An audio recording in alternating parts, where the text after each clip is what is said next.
Our special guest is now David Beutel. He is with Rebate Texas LLC right here in Houston, Texas. He is a real estate broker. David, welcome to the show. Thank you, Bill.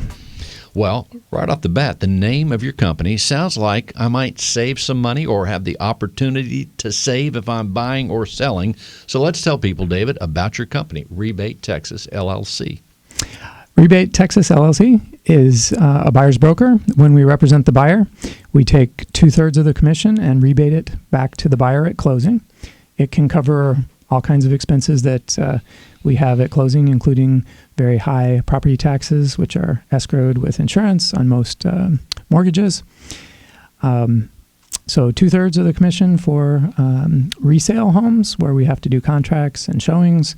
2.5% on new construction, where the builders take care of those items.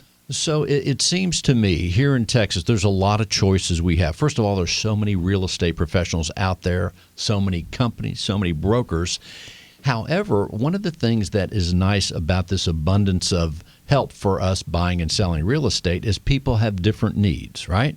Absolutely. So it sounds like your company, you're designed a little bit where someone doesn't need as much help. Exactly. And that really fills a special need.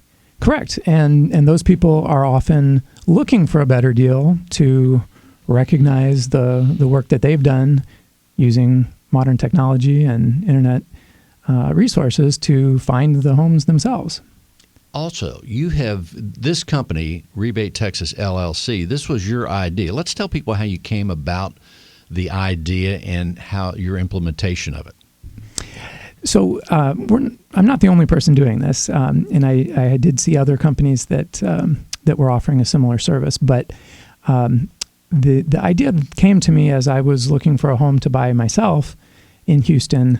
Found the houses myself that I wanted to see, and approached the listing agents and asked them for some type of discount since I was coming to realtor, them, right? And none of them were really interested in having anything to do with that. So hence my idea to unlock that value for buyers by being a broker, receiving that 3%, and then having the discretion to rebate some of that to the buyer. So as far as the area, let's talk about area. Houston is such a big area. People listening outside of, there are people that hear the show never even been to Houston, but it is a giant area, the fourth largest city. How do you approach geographically this model, this discount model that you have? So because I'm limiting the number of showings I'm offering, I work all over the Houston area. So sometimes it's a 2-hour drive each way to Conroe, but if I'm only doing a handful of showings and then writing up the contract, it's still worthwhile for me. So it works out. So where are you based though? Where's the office at? Based in Siena. So if you're in Siena, you can help people. Do you ever go to Galveston too? I do. Yeah, I have done a couple of listings or purchases down there. So it sounds like that you're pretty flexible, but also as you're serving buyers and sellers, you have your model in mind. So if someone calls you up, let's say, and says, okay, I want to buy a home and I want to spend, I don't know, let's pick a number, $400,000, and I want to be in this area. How can you help me as far as that buying procedure? What should I expect? What will I have to do myself? And how does it work, the paperwork and all that? So let's explain that just from the basic standpoint, because people are out there thinking, well, I wonder how does this actually work? So when someone approaches me, like the scenario you described, I can set up alerts just like any other full service. And by the way, is that a common scenario? That's also a good question. So in that scenario, I would set up alerts, give them daily reminders, notifications of any houses that come up so that they can jump on it. It's a really hot market, so you really need to jump on the best houses fast because I was going to say they will go you fast. Better go, yeah. However, most people who approach me don't require that I assist them to find the house. They've already shortlisted a couple houses themselves. And sometimes they've even been to the open house that morning, call me. In fact, I was working with one buyer late last night, put in her offer this morning. She went to the open house yesterday, called me, I want to put in this offer, and we did. Just like that. Just like that.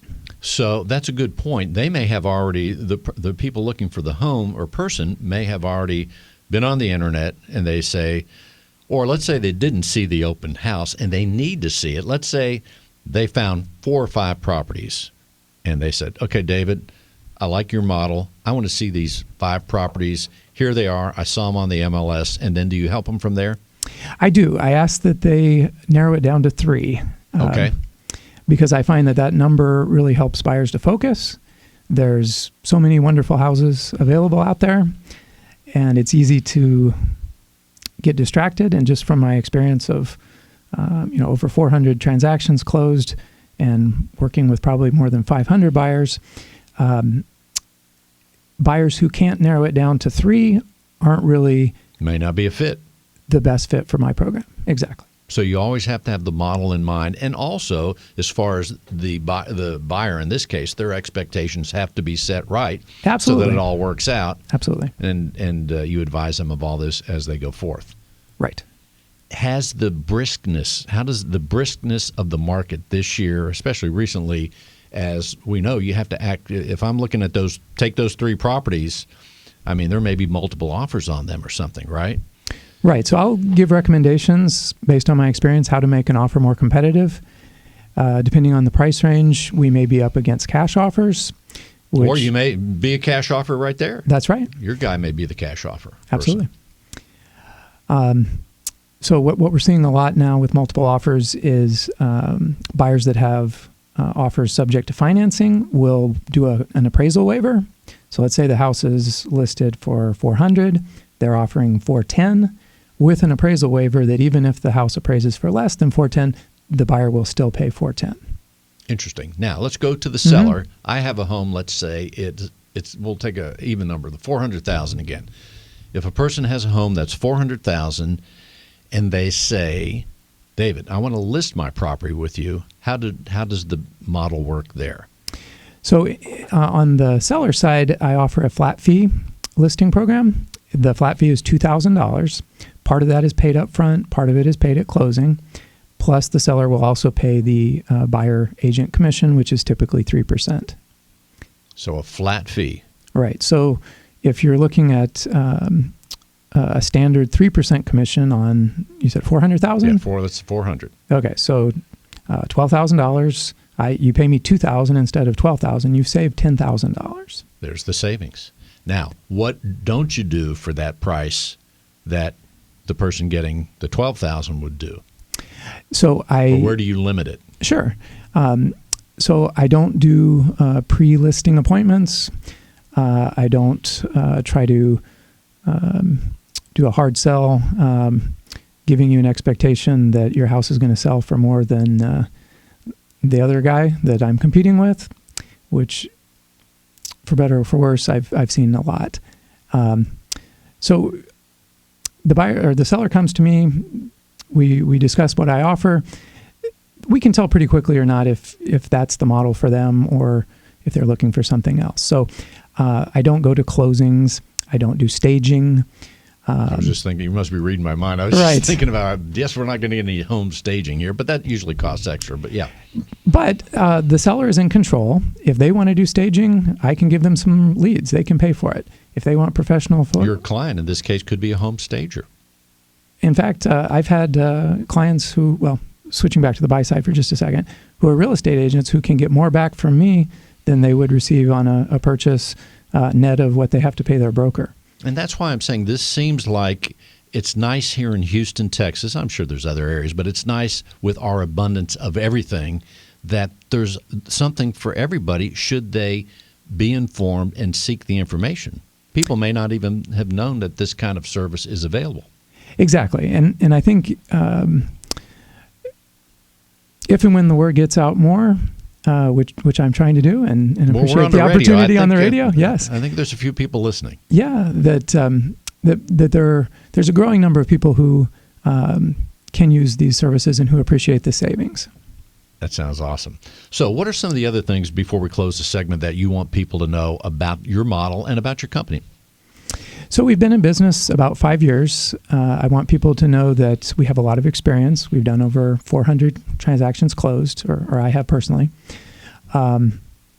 We've rebated over $2.2 million at closing to our clients. I just want a percentage of that. That sounds good. Keep going. The average rebate is in the neighborhood of $8,000 to $9,000. Sometimes it's a lot more. Sometimes it's less. If the property is less than $300,000, we do have a minimum broker portion of $3,000 on resale homes and $1,500 on new construction. So it may work out to be a little bit less than 2% or 2.5% on those homes in that lower price range. Sounds awesome. We're talking with David Beutel, Rebate Texas LLC. And David, if someone wants to reach out to you, what should they do? They should go to rebatetx.com. And they can contact me through the contact form. My phone number, 281-201-6887, or david@rebatetx.com. The phone number again is? 281-201-6887. There he is, David Beutel. Thank you, David, for being on the show. My pleasure, Bill. Thank you.